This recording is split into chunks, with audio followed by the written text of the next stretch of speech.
మీ ఆవేశము మీ ఉత్సాహం చూస్తూ ఉంటే తప్పకుండా తొందరలోనే గద్వాలలో మీ ఎమ్మెల్యే గారు పార్టీ మారి మోసం చేసిన దానికి ఉప ఎన్నిక రావాలి, మళ్ళీ ఖచ్చితంగా మన గులాబీ జెండా ఎగరాలి. ఖచ్చితంగా ఒక సామాన్య కార్యకర్తను పెట్టి ఒక నాయకుడిని పెట్టి తప్పకుండా అక్కడ గులాబీ జెండా మీరు ఎగరేస్తారనే నమ్మకం కూడా నాకు కలుగుతా ఉంది. నిజంగా గత 18 నెలల పరిపాలన చూస్తే మనందరికీ ఒక విషయం స్పష్టంగా అర్థమైంది, రాష్ట్రంలోని ప్రజలకు కూడా స్పష్టంగా అర్థమైనది. ఈ శతాబ్దపు అతిపెద్ద మోసం ఏదన్నా ఉంది అంటే కాంగ్రెస్ పార్టీ ఇచ్చిన అభయహస్తం అనే మేనిఫెస్టో.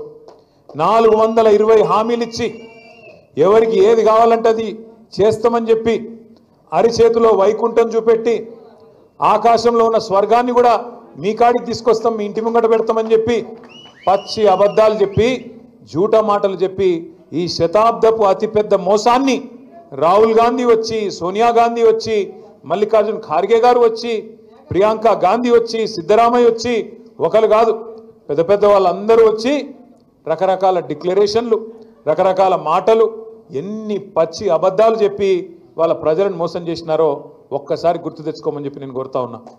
ఇవాళ నిజంగా కూడా చెప్తున్నాను, నేను కొంత బాధతో కొంత మరి అసంతృప్తితో కూడా చెప్తా ఉన్నా ఈ మాట. అంతా బాగా నడుస్తున్న టైంలో 10 ఏళ్ళు తెలంగాణకు బలమైన పునాది పడి ముందుకు పోతున్న టైంలో ఆ మధ్యలో నేను చిన్నగా ఉన్నప్పుడు సినిమా వచ్చింది, మోసగాళ్ళకు మోసగాడని, యాదుకుందా? ఎందుకంటున్నా అంటే నేను అనుకున్న చూసి రేవంత్ రెడ్డి స్వయంగా చెప్తున్నాడు కదా, ప్రజలు మోసం చేయాలనే కోరుకుంటారు, మోసపోవాలనే కోరుకుంటారు, మోసగాళ్ళనే నమ్ముతారు అని రేవంత్ రెడ్డి స్వయంగా చెప్తున్నాడు కదా, నమ్మరేమో అనుకున్నా. కాంగ్రెస్ పార్టీకి 55 ఏళ్ళు అవకాశం ఇచ్చినా కనీసం మంచినీళ్ళు ఇవ్వలేదు, కనీసం కడుపు నిండా బువ్వ పెట్టలేదు. అట్లాంటి దిక్కుమాలిన పార్టీని ఎవరన్నా నమ్ముతారా అనుకున్నా. కానీ మనోళ్ళు ఏ కారణం చేతనో కానీ, అంటే మీరు గద్వాలోళ్ళు కాదు,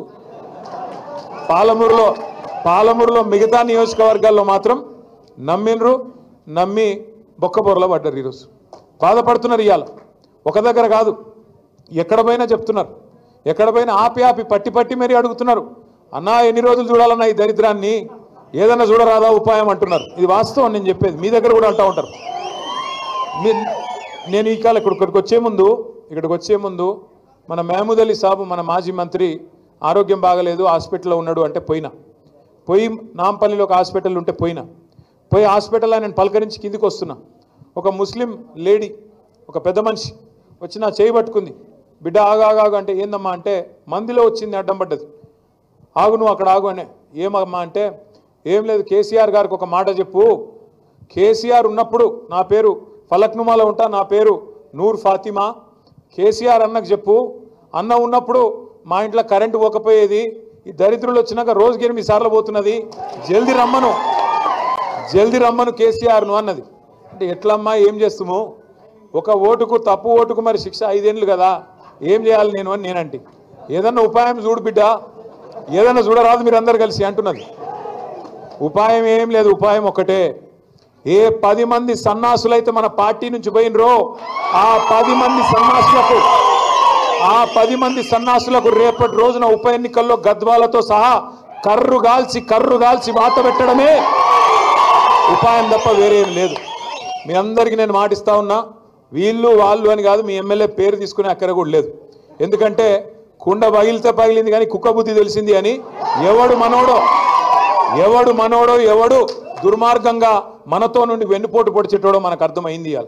కాబట్టి అట్లాంటి వాళ్ళ పేర్లు తీసుకొని వాళ్ళని పెద్దోళ్ళని చేయాల్సిన అవసరం లేదు. ఆ 10 మందిని మీరు గట్టిగా అనుకుంటే గద్వాలలో పండబెట్టి తొక్కే శక్తి మీకుందని మాత్రం నేనేదో ఆవేశంతో నీ మాట చెప్తలేను, బాధతోనే చెప్తా ఉన్నా. ఇన్ని చేసిన తర్వాత గద్వాలకి ఇప్పుడే పెద్దలు చెప్తున్నారు, గద్వాలకి ఏమేం చేసినారో కేసీఆర్. 1-2 ఆంజనేయ గౌడ్ చెప్తుంటే వింటా ఉన్నా నేను. ఒక మెడికల్ కాలేజ్, డిగ్రీ కాలేజ్ కావాలంటే, జూనియర్ కాలేజ్ కావాలంటే గతంలో గద్వాల తాలూకాలో పిల్లలు రోడ్డు ఎక్కంది, ధర్నా చేయండి, పట్టించుకునే నాదుడు లేదు.